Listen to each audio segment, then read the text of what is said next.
जोड़े गोरानो मेरी वंदना जी।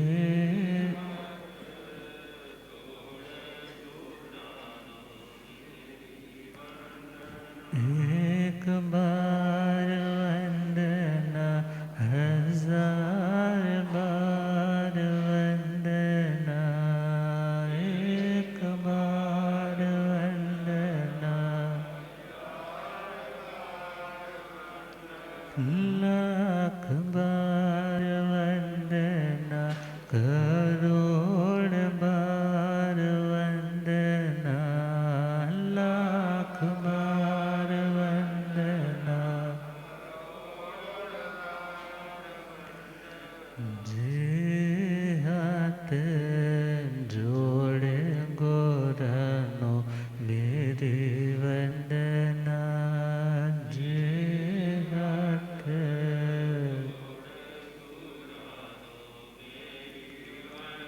डगमग डोले नैया मेरे, डगमग डोले मुझको सतगुरु तेरे, मुझको होठ है सत जे ऐसा भवसागर पार लंघना, जे ऐसा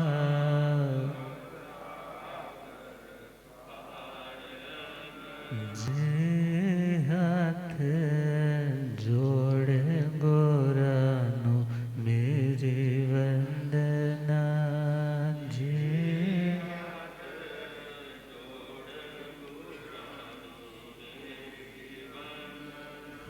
अनंत अनंत शांति के निकेतन शासनपति श्रमण भगवान महावीर स्वामी के पावन चरण अरविंदों में हार्दिक भावना वंदन नमन।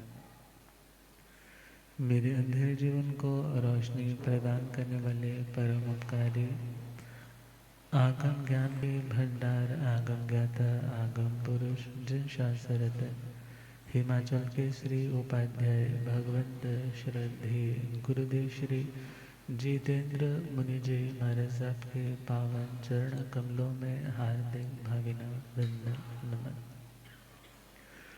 आदरणीय सेवाभावी श्री प्रशमित मुनि जी, धर्म सभा में उपस्थित धर्मानुरागियों, सुशीलवती माताओं एवं बहनों, असीम पुण्योदय से भाग्योदय से आप सबको संतों का समागम और वीतरागवाणी श्रवण करने का सुअवसर प्राप्त हो रहा है।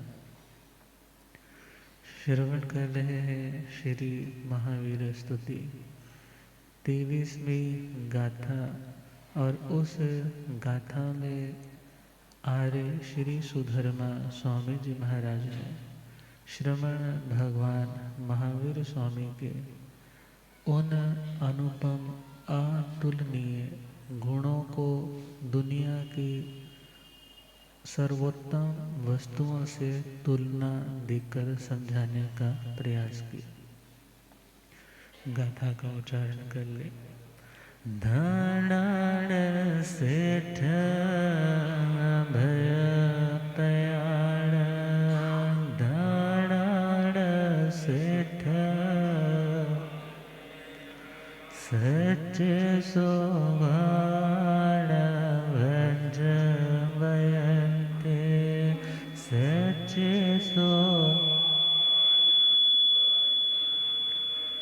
तवे सोवात भंबा बचेरा, लोगोत में समणे नाय पोते, पोछिंग सोणं समणा माणाय, पोछिंग सोणं समणा माण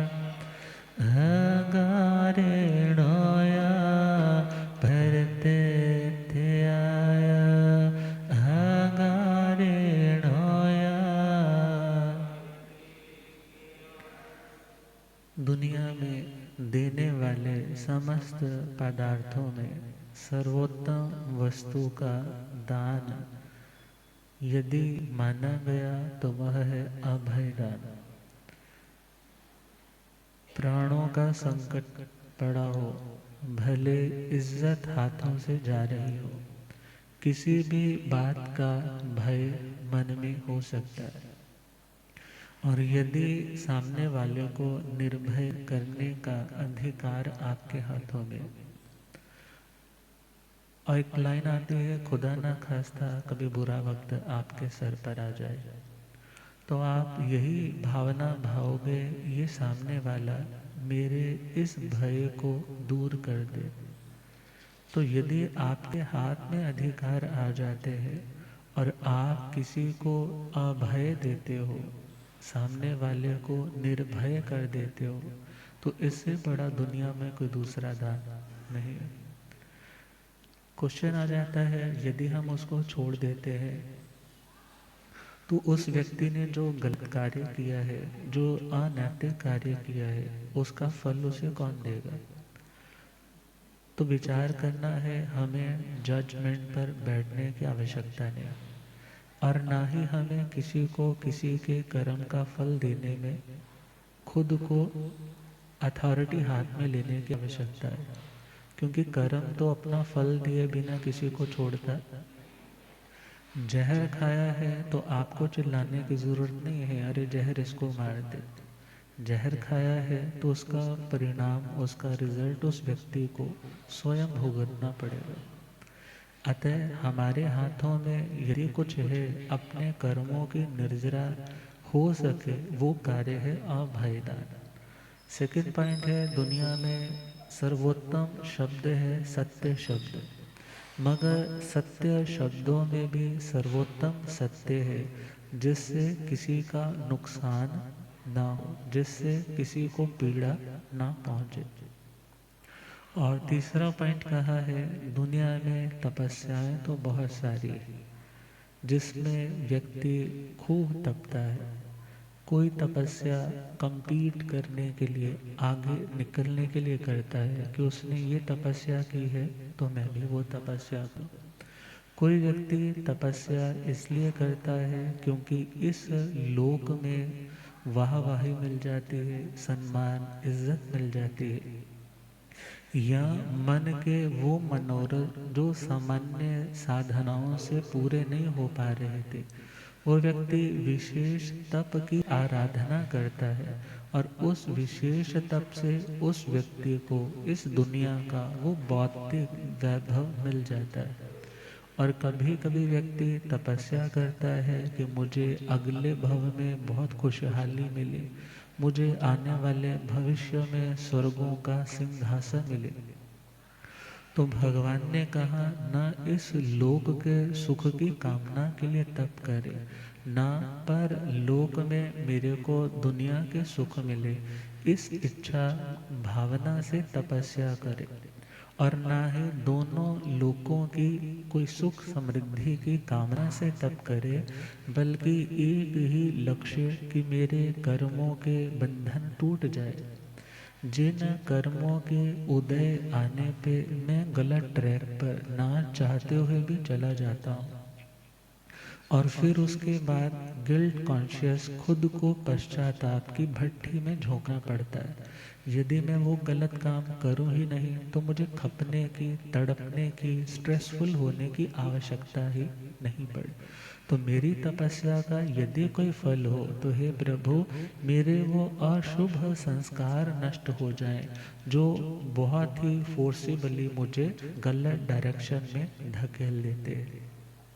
और यदि उस कर्म निर्जरा का लक्ष्य लेकर के कोई व्यक्ति तप कर रहा है, खुद को तपा रहा है, दुनिया की अनुकूलताओं को छोड़ करके प्रतिकूलताओं के साथ भी समझौता कर रहा है, तो उस व्यक्ति का यह लक्ष्य सर्वोत्तम है। और यदि दुनिया की कामना को लेकर के कि मेरे भक्त ज़्यादा बन जाएंगे, मैं ज़्यादा दुनिया को प्रभावित कर पाऊंगा, लोग मेरी ज़्यादा मान्यता करने लग जाएंगे।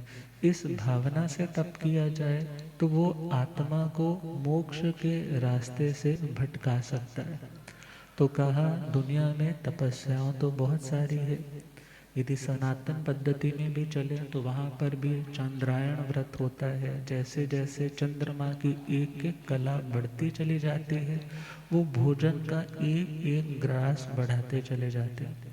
और जैसे ही चंद्र की कलाएं बैक आती है, वो भोजन की मात्रा को पुनः घटाने लग जाते। तपस्याएं तो उनकी भी है, मगर भगवान ने कहा सर्वोत्तम तपस्या है ब्रह्मचर्य की तपस्या। किसकी तपस्या? तवे सुबह उत्तमम ब्रह्मचर्यम। तपस्याओं का एक लंबा चौड़ा, यदि हमने सपोज करो एक लंबा चौड़ा हमने स्टॉल लगाया हो, ये व्रत की अठाई है, ये उपवास की मास खमण है, ये 6 महीने की तपस्या है, ये इतने लंबे टाइम ये शास्त्र पढ़ना है। मगर कहा उन सभी तपस्याओं में यदि सबसे सुपर मोस्ट, सबसे ज़्यादा मजबूत और सबसे ज़्यादा कीमती यदि कोई तप है तो वह है ब्रह्मचर्य तप। और विचार करना है ब्रह्मचर्य में ब्रह्म का अर्थ क्या होता है। ब्रह्म के 3 मीनिंग आते हैं। कितने मीनिंग्स? पहला मीनिंग आता है ब्रह्म का विद्या। पहला मीनिंग कौन सा आया? विद्या। और विद्या में, ज्ञान में जो विचरण करता है, जो ज्ञान का अभ्यास करता है, जो व्यक्ति अपना संपूर्ण टाइम एंड अपनी एनर्जी ज्ञान को पाने में इन्वेस्ट करता है, उस व्यक्ति को भी ब्रह्मचारी बोला जाता है। पुराने टाइम में 4 तरह के आश्रम की व्यवस्था थी। आश्रम मतलब हमारी जिंदगी के यदि 100 ईयर्स हैं तो उन 100 सालों के 4 डिविजन्स बनाए जाते। तो उनका प्रथम जो डिवीजन रहता, विभाग रहता, उसका नाम रहता ब्रह्मचर्य आश्रम। ब्रह्मचर्य आश्रम का मतलब जिस 25 वर्ष में एक साधक को अपनी इंद्रियों को कंट्रोल में रखते हुए जस्ट और जस्ट अपनी जिंदगी में ज्ञान की प्राप्ति के लिए साधना करनी।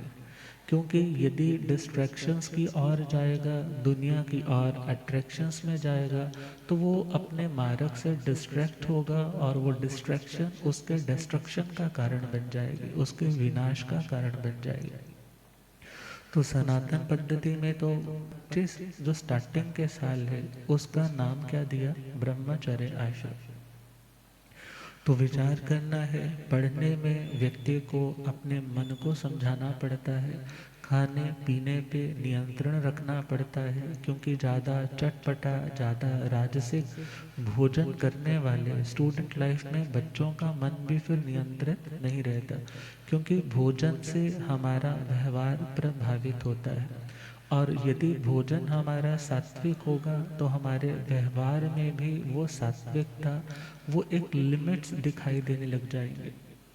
तो जो व्यक्ति विद्या का, ज्ञान का अभ्यास कर रहा है, पढ़ रहा है, उन शास्त्रों के, उन ग्रंथों के अर्थ को, रहस्य को समझने के लिए हमेशा गहनतम गहराइयों में डूबा रहता है, उस व्यक्ति को भी ब्रह्मचारी बोला जाता है। उसे भी क्या बोला जाता है?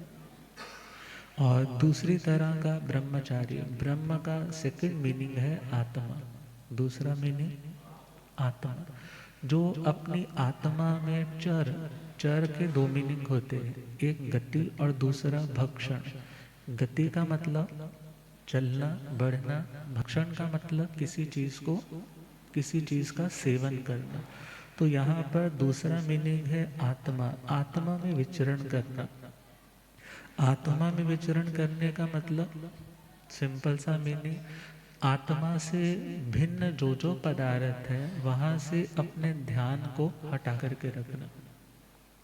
अब आत्मा और पुद्गल, ये 2 ही तो तत्व है ना, आत्मा और, एक जड़ है एक चेतन है, आत्मा चेतन है और पुद्गल जड़ है। तो पुद्गल से, पुद्गल जो पूर्ण और गलन धर्म वाला है, जो सुंदर से असुंदर होगा, जो आज असुंदर है कल को सुंदर हो जाएगा। अर्थात जिस व्यक्ति ने इस दुनिया के सत्य को समझा है, वो व्यक्ति फिर पुद्गल की माया में उलझता नहीं। भगवती मल्ली जी, ज्ञाता धर्म कथांग सूत्र में 19वें तीर्थंकर परमात्मा भगवती श्री मल्ली जी का वर्णन आता है। भगवती मल्ली जी ने किस प्रकार उन 6 राजाओं को, जो पूर्व जन्मों के उनके साथी साधु पर्याय में रहने वाले थे, आज वो उसी के रूप पर मोहित होकर के उसे पाने के लिए युद्ध करने के लिए भी तैयार हो चुके, मगर उन्हें किस तरह से समझाया? अशुचि भावना को समझाने के लिए, पुद्गल की सत्यता को समझाने के लिए उन्होंने एक ऐसे महल की ऑलरेडी रचना करवाई, जहां सेंटर में एक मूर्ति है और 6 साइड से झरोखे हैं, 6 साइड से खिड़कियां हैं, और 6 साइड से खिड़की वाला व्यक्ति, एक साइड वाला दूसरे को नहीं देख सकता, दूसरे वाला तीसरे को नहीं देख सकता, अर्थात उनमें से कोई भी एक दूसरे को देख नहीं सकते।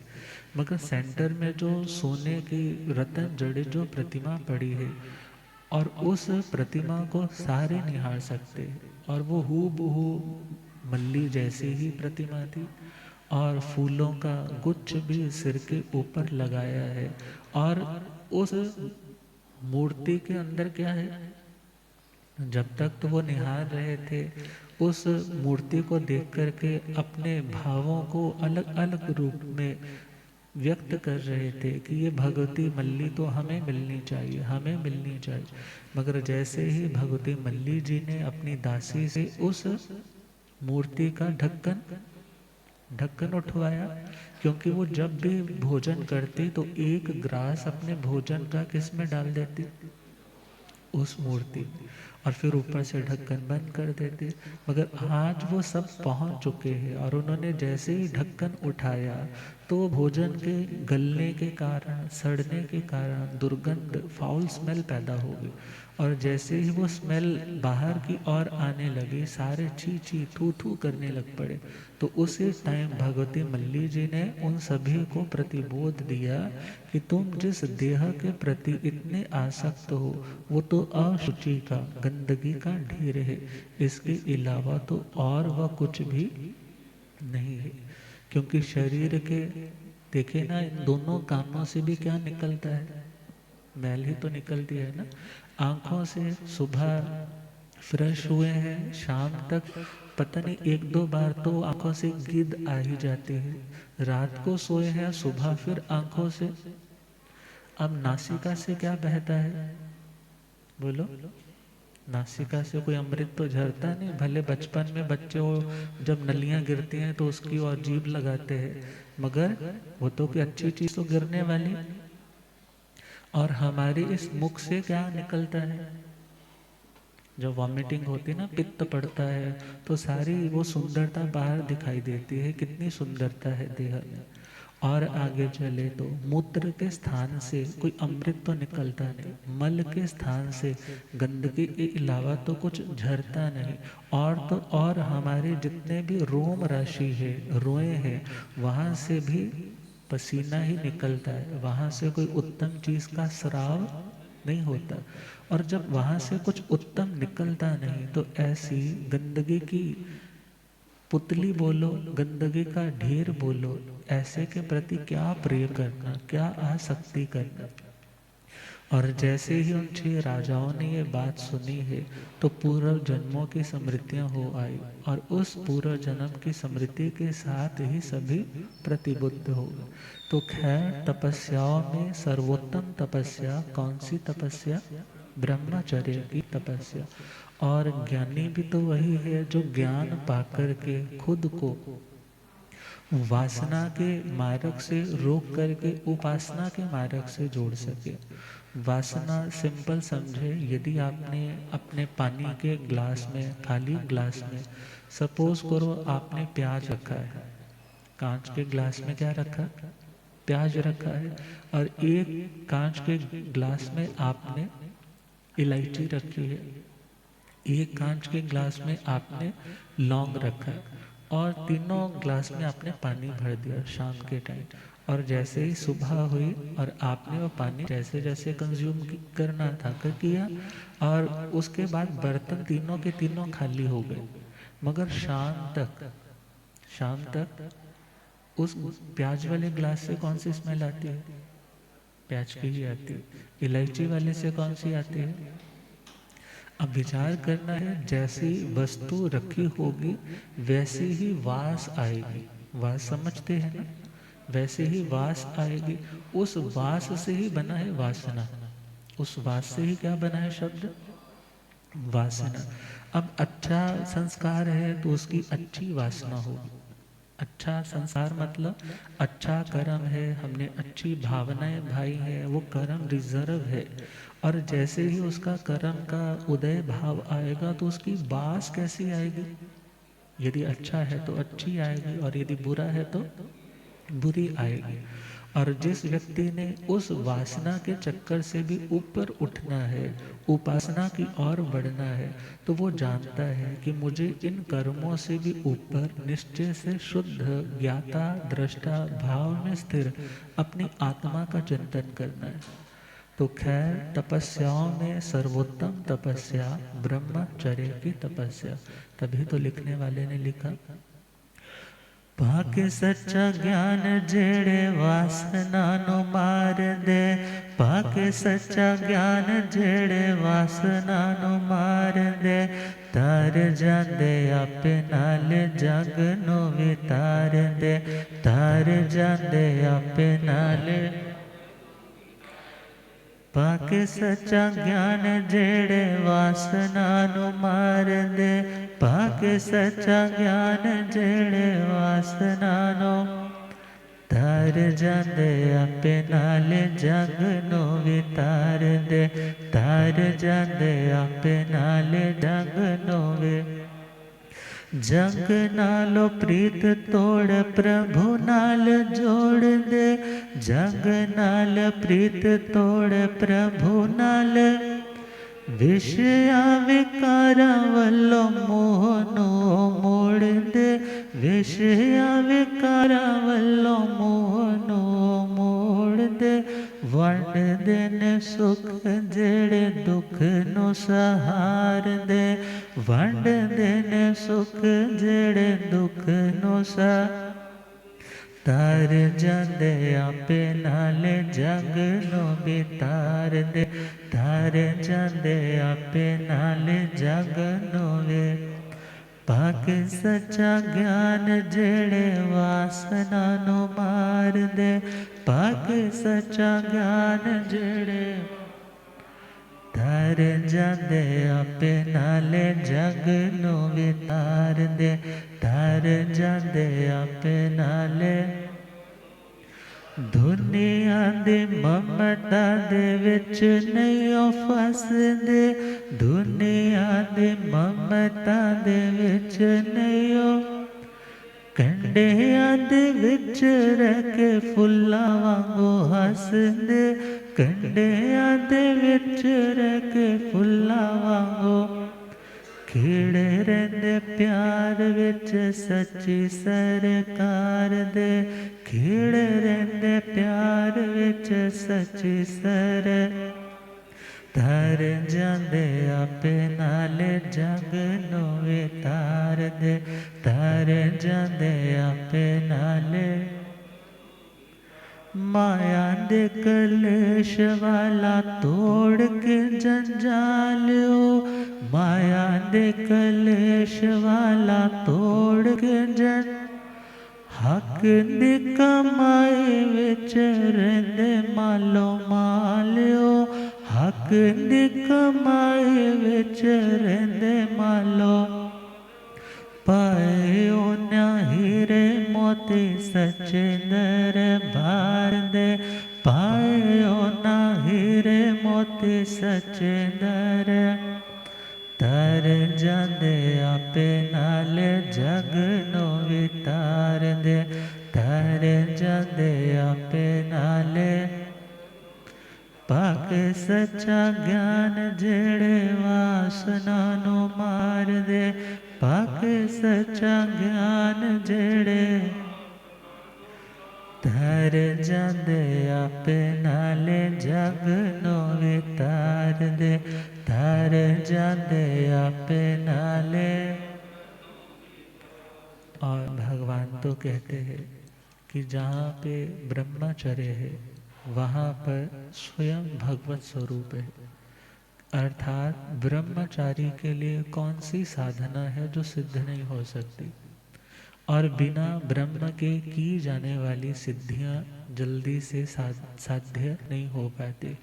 मगर एक ब्रह्मचारी के लिए कोई भी साधना करनी हो वो परफेक्शन की ओर बढ़ सकता है। क्यों? क्योंकि उसका मन, उसकी इंद्रियां दुनिया के विषयों की ओर, दुनिया के पदार्थों की ओर अट्रैक्ट होकर के अपने लक्ष्य से भ्रमित नहीं हो रहे।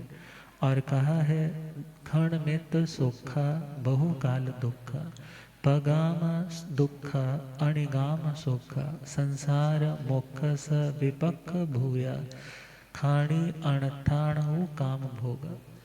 भगवान फरमा रहे हैं क्षण मित सुखा, दुनिया के भोग भोगने से मिलने वाले आनंद की टाइम ड्यूरेशन क्षण मित मीन्स क्षण मात्र का, मीन्स क्षण मात्र तो सुख है, मगर उसके बाद दुख का टाइम ड्यूरेशन बहुकाल दुखा, बहुत लंबे टाइम तक उसकी उस एनर्जी की भरपाई नहीं हो पाती। पगाम दुखा अणिगाम सुखा, दुनिया के भोगों से मिलने वाला जो सुख है उसका रस तो बहुत पतला है, मगर उसके बाद मिलने वाला जो दुख है उसका रस बहुत गाढ़ा।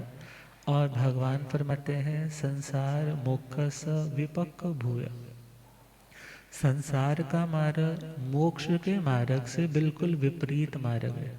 संसार का मार्ग तो क्या बोलता है, खाओ पियो जिंदगी मिली है घूमो फिरो ऐश करो, अर्थात वो तो भोगों का मार्ग है। मगर संसार का मार्ग जो मोक्ष के मार्ग पर चलने वाले हैं उन लोगों के मार्ग से बिल्कुल डिफरेंट मार्ग है। और भगवान फरमाते हैं खाणी अणथाणु काम भोगा, ये दुनिया के काम और भोग 5 इंद्रियां हैं, इनमें से 2 तो कामी है और 3 भोगी है। 2 कैसी है? कैसी है? कामी। और 3 कैसी है? भोगी। अब 2 कामी कौन सी है? श्रोत्र इंद्रिय और चक्षुर इंद्रिय, ये कैसी है? कामी। और भोगी का मतलब जिसमें कुछ ना कुछ भोग लग सके। जैसे होता है ना, कोई बच्चा छोटा सा आया तो मम्मी ने खीर बनाई है तो माँ क्या बोलती है, अच्छा पहले तू भोग लगा ले, तू पहले भोग लगा ले। भोग का मतलब होगा कि जिसमें कुछ ना कुछ स्वाद, कुछ ना कुछ उस पदार्थ का अंश उस व्यक्ति के पास पहुंच जाए।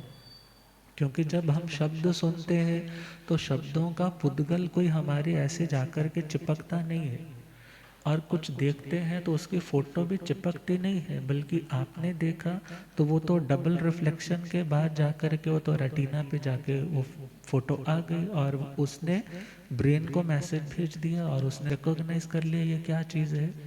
मगर नासिका में सपोज नीचे मोतीचूर के लड्डू बन रहे हो, हाँ, और यदि सपोज मान लो कोई और शाही पनीर बन रहा हो तो उसकी जो फ्रेग्रेंस होगी, अब उस फ्रेग्रेंस में क्या होगा, उस वस्तु के कुछ पुद्गल वो भी हवा के साथ ट्रेवल कर रहे हैं, और जब वो आकर के हमारे नॉस्ट्रिल्स पे यहाँ पर आकर के टकराए हैं, कुछ चिपके हैं, और उनका जो रसास्वादन हुआ, उनकी जो फीलिंग हुई, और उस रसास्वादन के कारण इन 3 को भोगी बोला जाता है। क्या बोला जाता है? भले वो रसनेंद्रिय हो, खाएंगे कुछ जिह्वा पर आएगा तभी टेस्ट आएगा, और यदि कुछ चीज़ टच करेंगे तभी उसकी सेंसेशन आएगी। तो खैर भगवान का कहना है दुनिया के काम और भोग आत्मा को तृप्त नहीं कर सकते। दुनिया के भोगों की प्यास तो ऐसी है कि भले बड़े से बड़े समुद्रों के पानी के समान भी उसको लग्जरी के साधन क्यों ना मिल जाए, मगर ये आत्मा की जो तृष्णा है वो फिर भी वैसी की वैसी बनी रहती। जैसे शमशान घाट कभी नहीं बोलता कि भाई नाउ सफिशिएंट हो गया, अब किसी मुर्दे को जलाने के लिए यहाँ पे मत आना, अब तो मेरी कैपेसिटी फुल हो गई। जैसे वो कभी नहीं बोलता, समुद्र कभी नहीं बोलता भाई नदियाँ अब तुम बंद कर दो, मैं तो बहुत भर गया हूँ। जैसे वो कभी मना नहीं करते, पेट कभी मना नहीं करता। कितना खाया आज की उम्र में, यदि हम अपने बैक हिस्ट्री में जाएं तो कितना खा चुके, मगर फिर भी पेट ने ये तो नहीं बोला कि अब और 10 साल मेरे को कुछ खाने की जरूरत नहीं। अर्थात जैसे ये कभी भर नहीं पाते, ऐसे ही व्यक्ति की जो तृष्णा है, वासना है, वो भी दुनिया के भोग भोगने से कभी भरने वाली, मिटने वाली नहीं है। और भगवान फरमाते हैं कि जो व्यक्ति इन भोगों का त्याग करता है, उन भोगों का त्याग उस आत्मा के भोगों की प्यास को मिटाने में समर्थ कारण बन सकता है। मगर बिन त्याग के कोई सोचे कि मैं इन भोगों से सदा के लिए मुक्त हो जाऊं, तो भगवान ने कहा वह पॉसिबल, क्योंकि जिस वस्तु का अभ्यास करते रहोगे वैसा पुनः पुनः पाने की भावना बनी रहेगी। और आगे चले तो जब हम कोई चीज़ अच्छी हमें लगती है तो डोपामाइन रिलीज हुआ, मगर आज सपोज हमें इतनी चीज़ मिली तो डोपामाइन उतना रिलीज हुआ जिससे हमें हैप्पी फीलिंग आई। मगर टाइम आने पे वो चीज़ यदि इतनी है तो डोपामाइन अब थोड़ा रिलीज होने लग जाएगा। फिर आप उस आज इतना कुछ करने के बाद आपको शांति मिली थी, तो उसके बाद आप इससे डबल टेंडेंसी वाला डबल चीज़ वो काम करोगे, फिर जाकर के आपको शांति पड़ेगी। तभी तो बहुत से लोग कहते हैं पहले मैं 1 सिगरेट पीता था मगर आज 4 पी करके भी चैन, पहले तो थोड़ी सी शराब पीता था अब इतनी पी जाता हूँ फिर भी चैन नहीं पड़ती। अर्थात दुनिया के भोगों की भी तो यही हालत है ना। व्यक्ति सोचता है आज भोग भोगूंगा उसके बाद त्याग कर दूंगा, मगर इन भोगों की लालसा ऐसी है कि जो बार बार व्यक्ति को, जैसे खारिश करने पे व्यक्ति को आनंद की अनुभूति होती है, उसी प्रकार ये नहीं जानता कि खुजलाने से जख्म गहरे होते चले जाएंगे।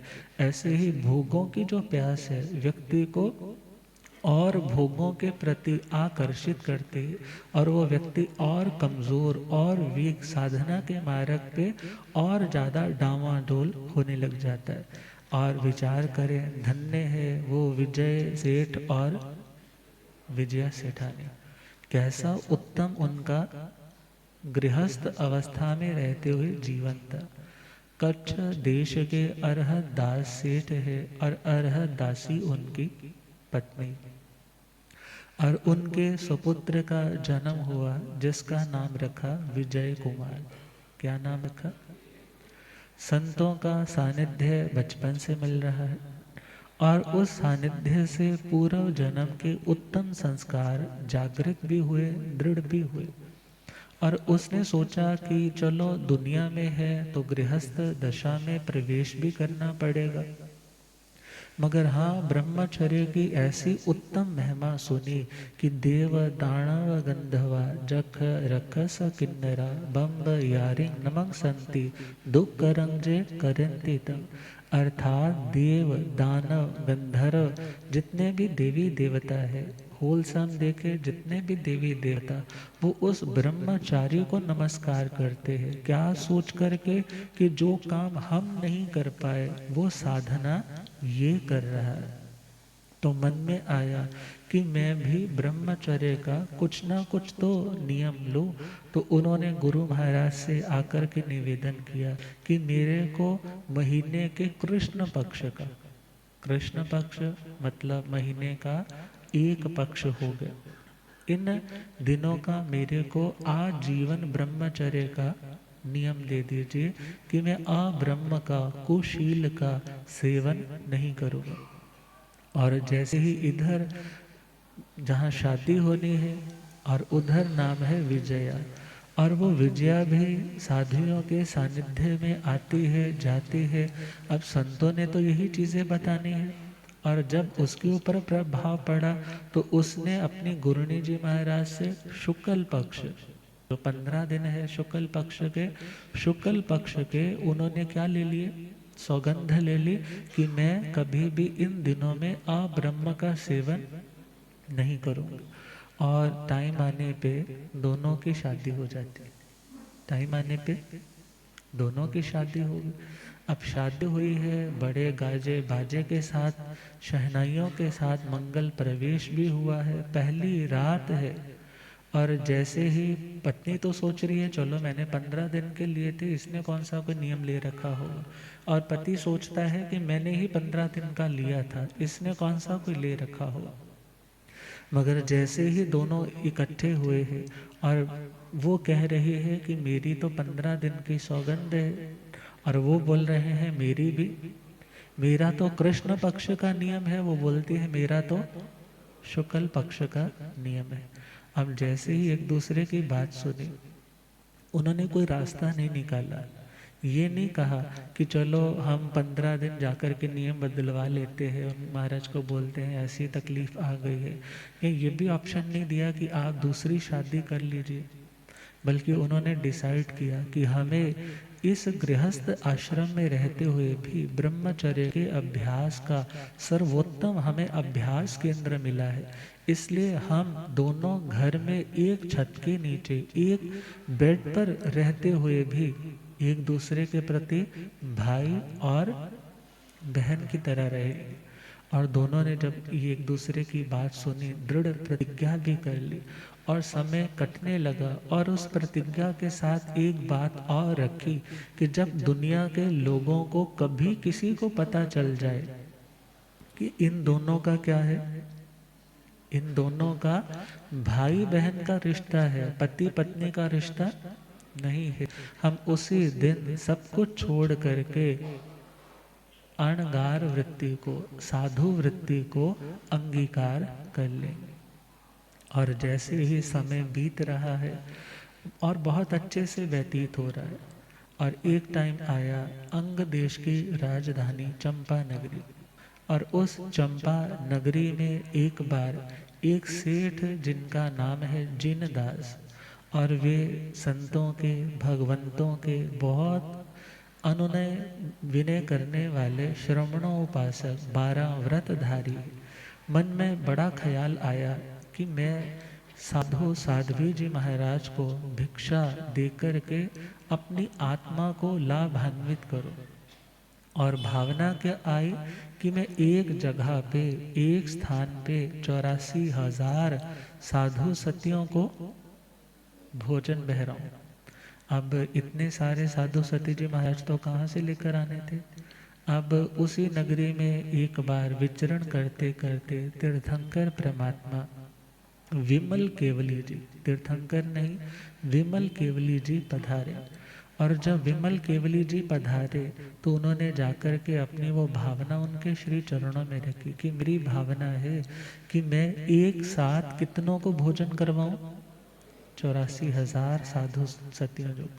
और जैसे ही उन्होंने ये भावना सुनी, कहने लगे तुम्हारा साधु साध्वी के रूप में ये मनोरथ तो पूरा नहीं हो सकता, मगर हाँ वैसा ही फल तुम्हें मिल सकता है यदि तुम कच्छ देश के अरहत दास के बेटे विजय और उनकी सुशीला पत्नी कौन, विजया सेठानी, यदि उन दोनों को तुम जाकर के बड़े प्रेम भावों के साथ भोजन का दान दो, क्योंकि वो अखंड शील व्रती है, अखंड ब्रह्मचारी है, घर में रहते हुए निमित्त पूरे अनुकूल है, मगर वे जरा भी अपने उस नियम से, अपने प्रतिज्ञा से चलायमान नहीं हुए।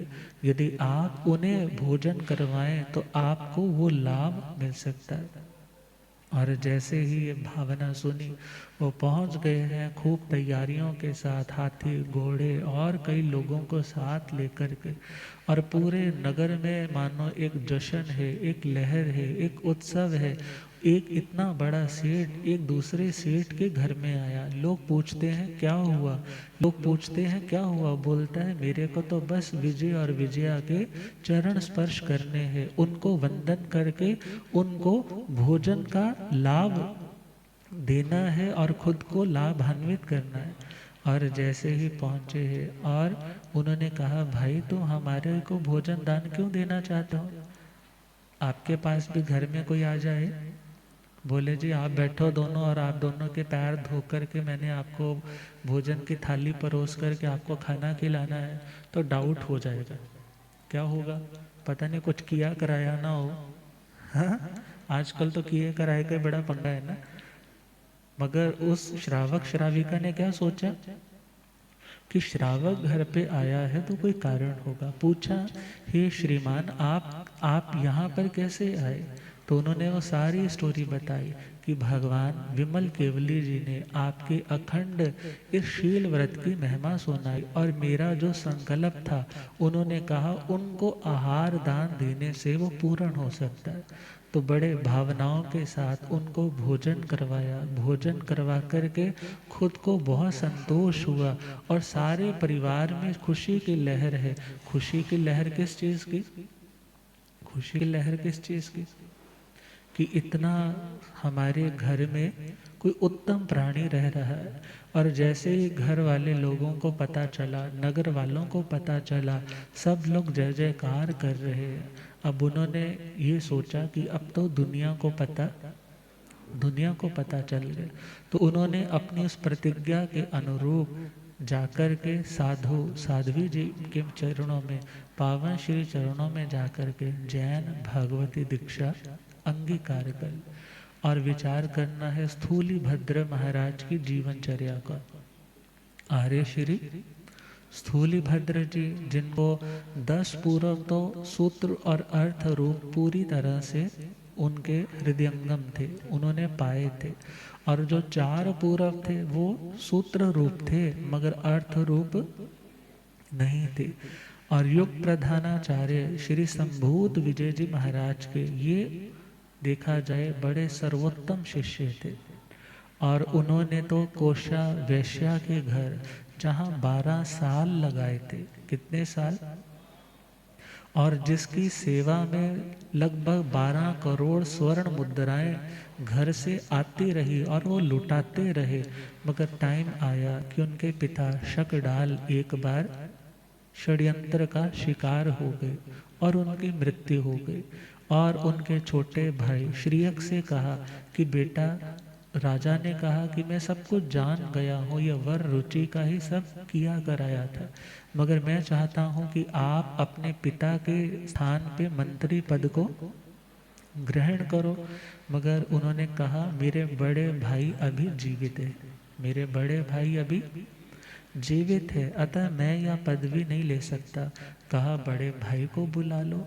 मगर बड़ा भाई तो जब पिता का जनाजा भी पास से गुजर रहा था तो भी कोशा वेश्या के मोह पाश को तोड़ करके बाहर तक नहीं आ पाया।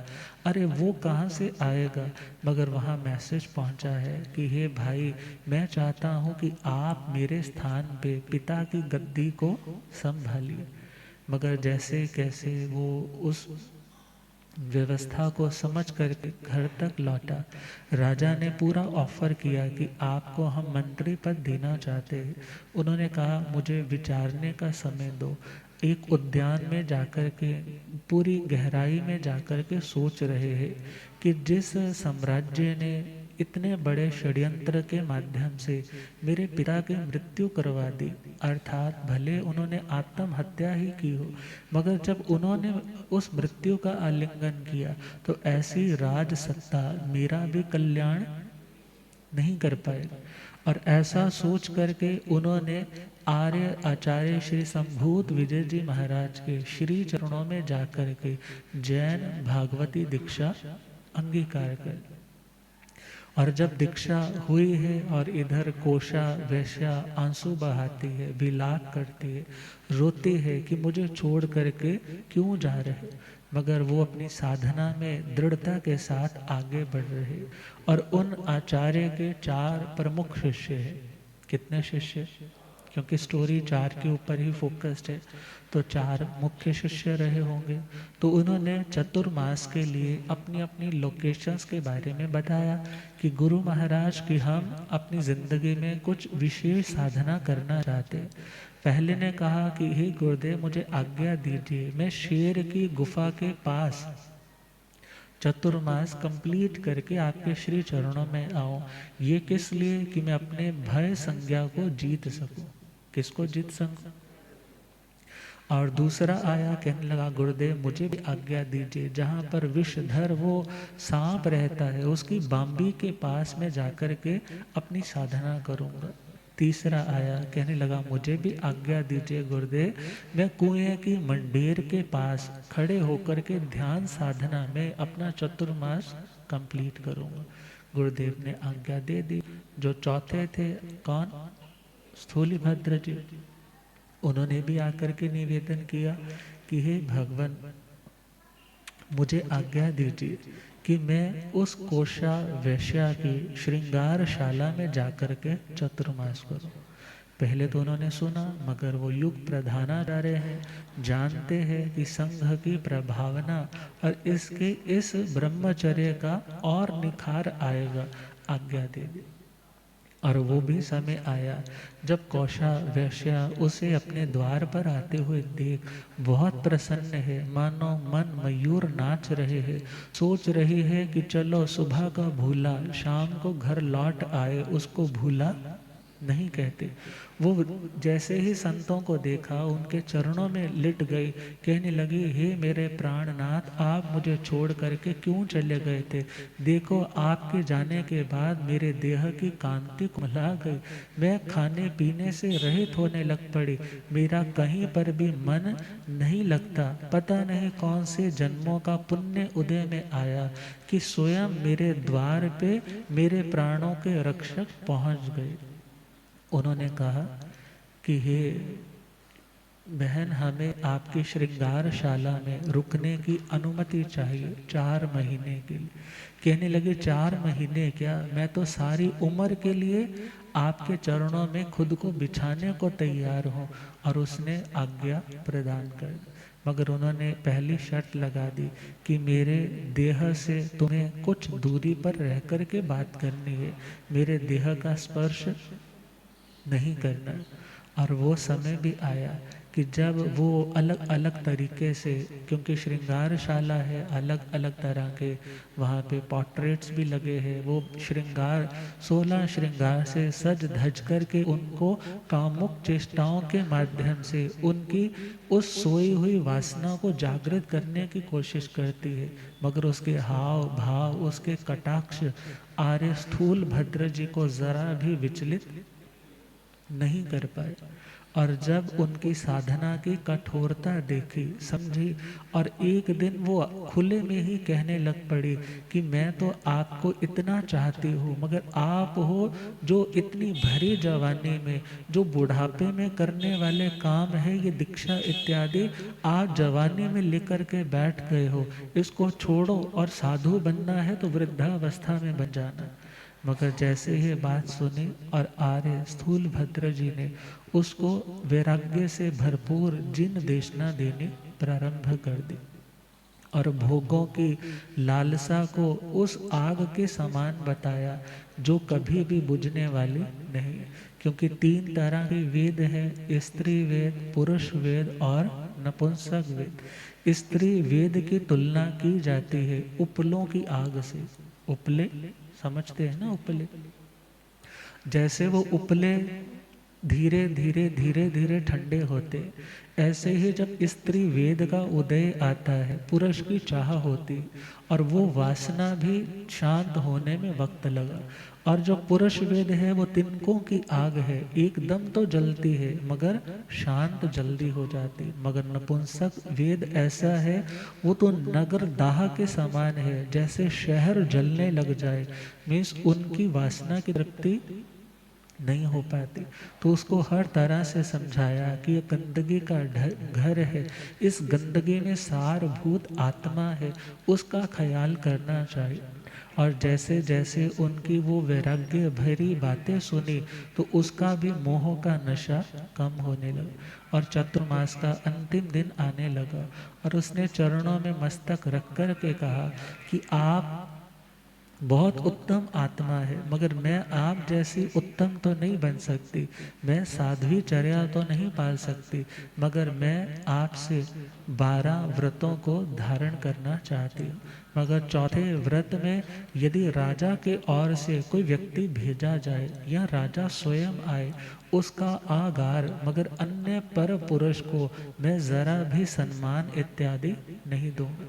व्रत लिए है, संतों का चौमासा पूरा हुआ, लौट करके गुरु महाराज के चरणों में पहुंचे। सिंह की गुफा के बाहर जिसने चौमासा किया था, गुरुदेव को नमन किया, बताया। गुरुदेव ने बोला शाबाश। दूसरा सांप की बांबी वाला आया, गुरु महाराज ने बोला शाबाश। तीसरा कुएं की मंडेर के ऊपर साधना करने वाला आया, उसको भी बोला शाबाश। मगर जैसे ही आर्य स्थूल भद्र जी आए, अपने पाठ से वो खड़े हो गए और कहने लगे शाबाश शाबाश शाबाश। एक बार नहीं, 3 बार उनके लिए सम्मान में खड़े होकर के उनको आशीर्वाद दिया और कहने लगे जो दुष्कर करनी आप करके आए हैं, ऐसी दुष्कर करनी हर साधक कर नहीं सकता। और जैसे ही ये बात किसने सुनी है,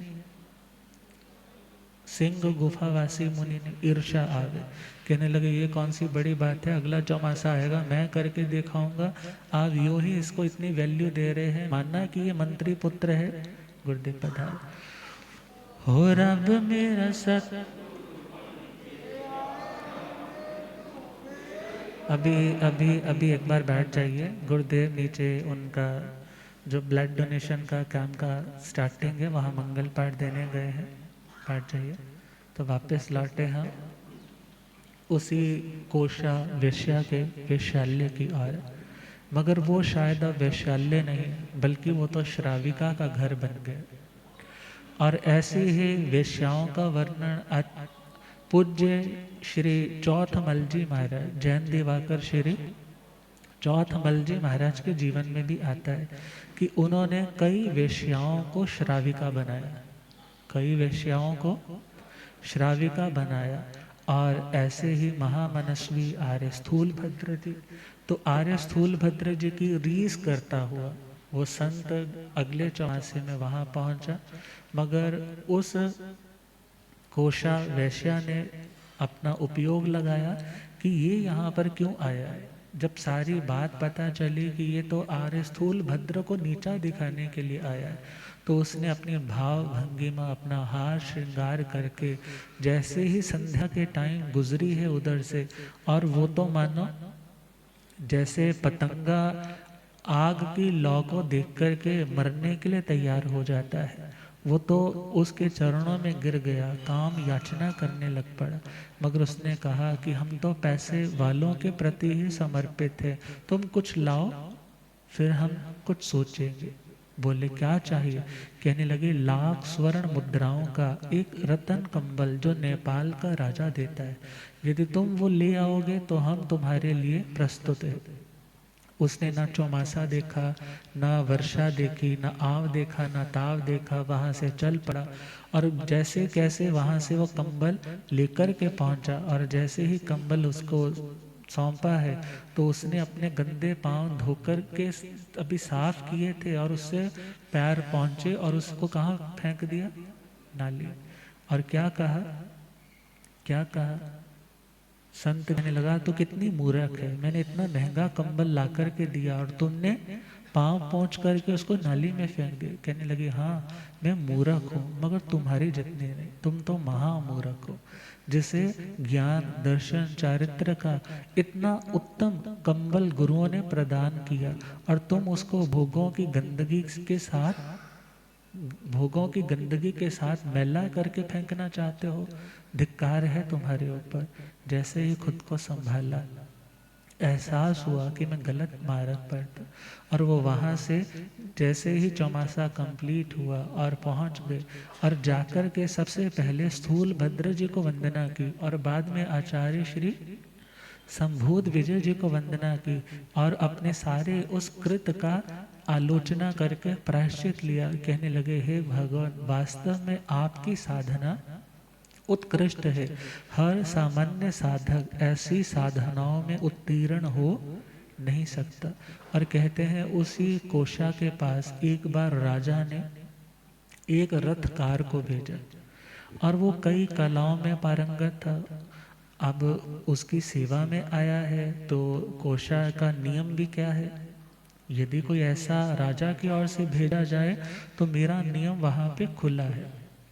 मगर जैसे ही वो पहुंचा और वो उसे प्रसन्न करने के लिए, अपने आप को बड़ा महान सिद्ध करने के लिए आम्र वृक्ष पे लगे हुए आम्र की उन डालियों को देख करके उसने एक बाण मारा और जैसे ही बाण मारा वो जाकर के आम के उन गुच्छों को स्पृष्ट हो गए। दूसरा मारा, तीसरा बाण मारा, 1 बाय 1 वो ऐसे ज्वाइन होने लग पड़े बाण।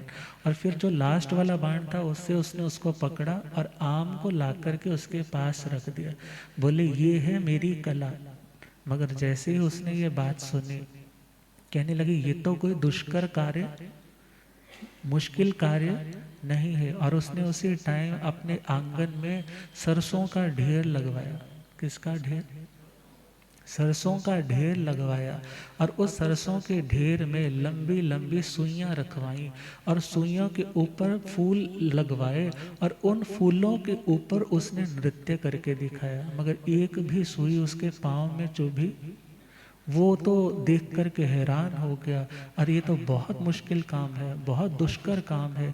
कहने लगे, ये कुछ दुष्कर नहीं है, ये कुछ दुष्कर, ये कोई मुश्किल काम नहीं है। मुश्किल काम तो आर्य स्थूल भद्र जी ने किया। किसने किया? आर्य स्थूली भद्र जी ने किया।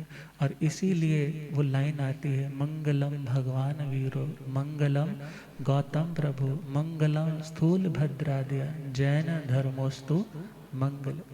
और कहा जाता है ऐसे 84 में आर्य स्थूल भद्र जी की इस अनुपम साधना के कारण उनका नाम बड़े ही आदर के साथ लिया जाए।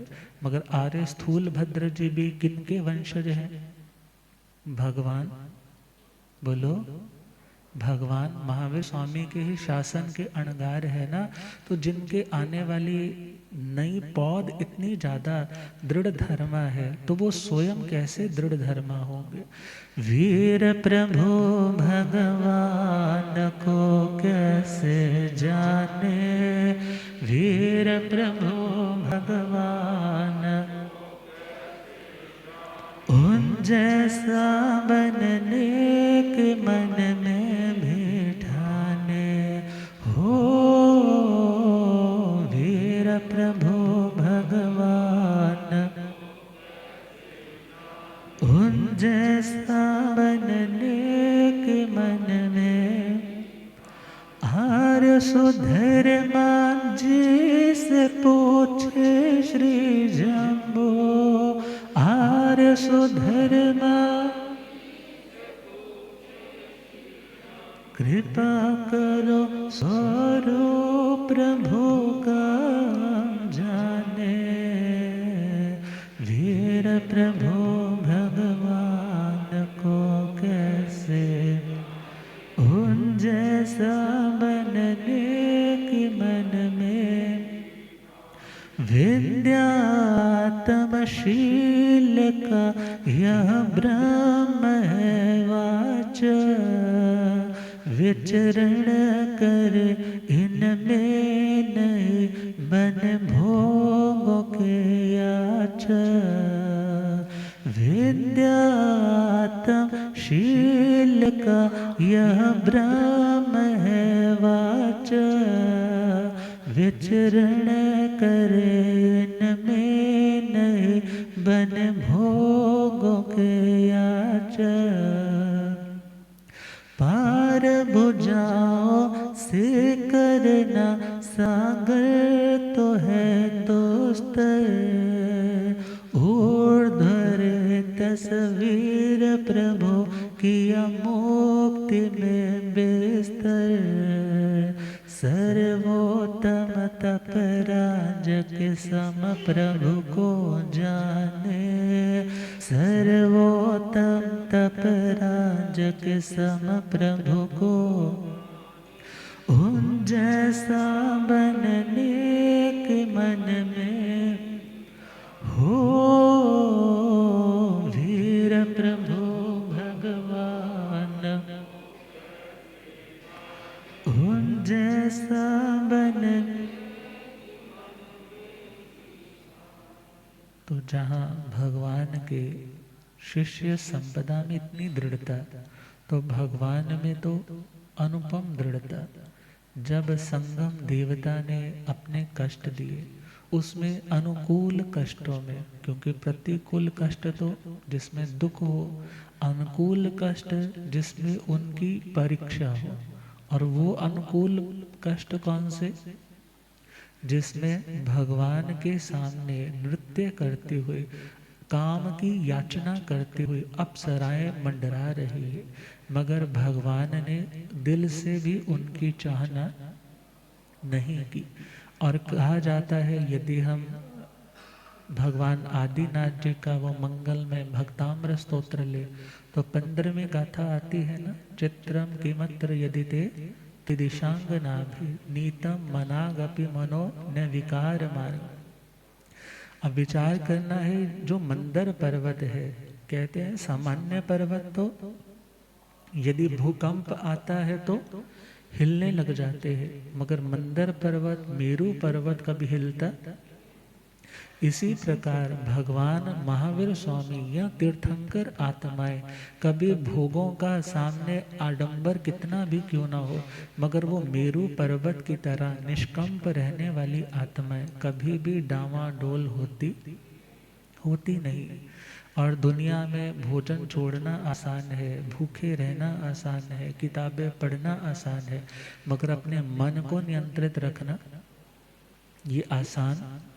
और जो इसे मुश्किल समझ करके छोड़ देता है, वो कभी भी मोक्ष के मार्ग पर सफल नहीं हो सकता। मगर हाँ, मुश्किल कार्य भी सहज हो जाते हैं जब अभ्यास किया जाता है। गृहस्थ दशा में रहते हुए जो स्वदार संतोष, स्वपति संतोष का व्रत है, यदि उसे भी आप दृढ़ता से फॉलो कर रहे हो तो आप भी तपस्वी हो। मगर गृहस्थ दशा का मतलब ये नहीं, गुरुदेव पधारे, हो रब मेरा सतगुरु बन के आया,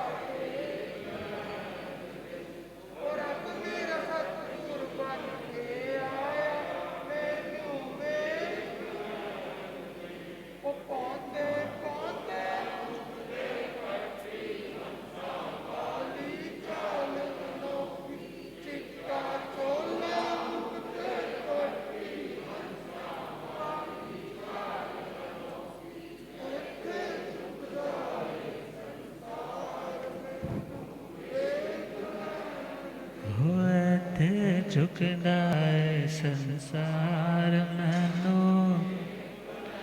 हो रब मेरा सतगुरु बन के आया मैनू,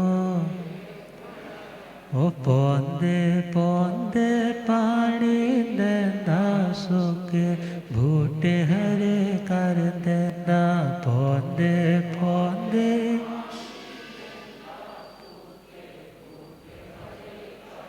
हो केड़ा माली बन के आया मैनू, हो केड़ा माली बन के आया मैनू, हो रब मेरा सतगुरु बन के आया मैनू, हो मैनू वेख लैण दे के मत्था टेक लैण दे,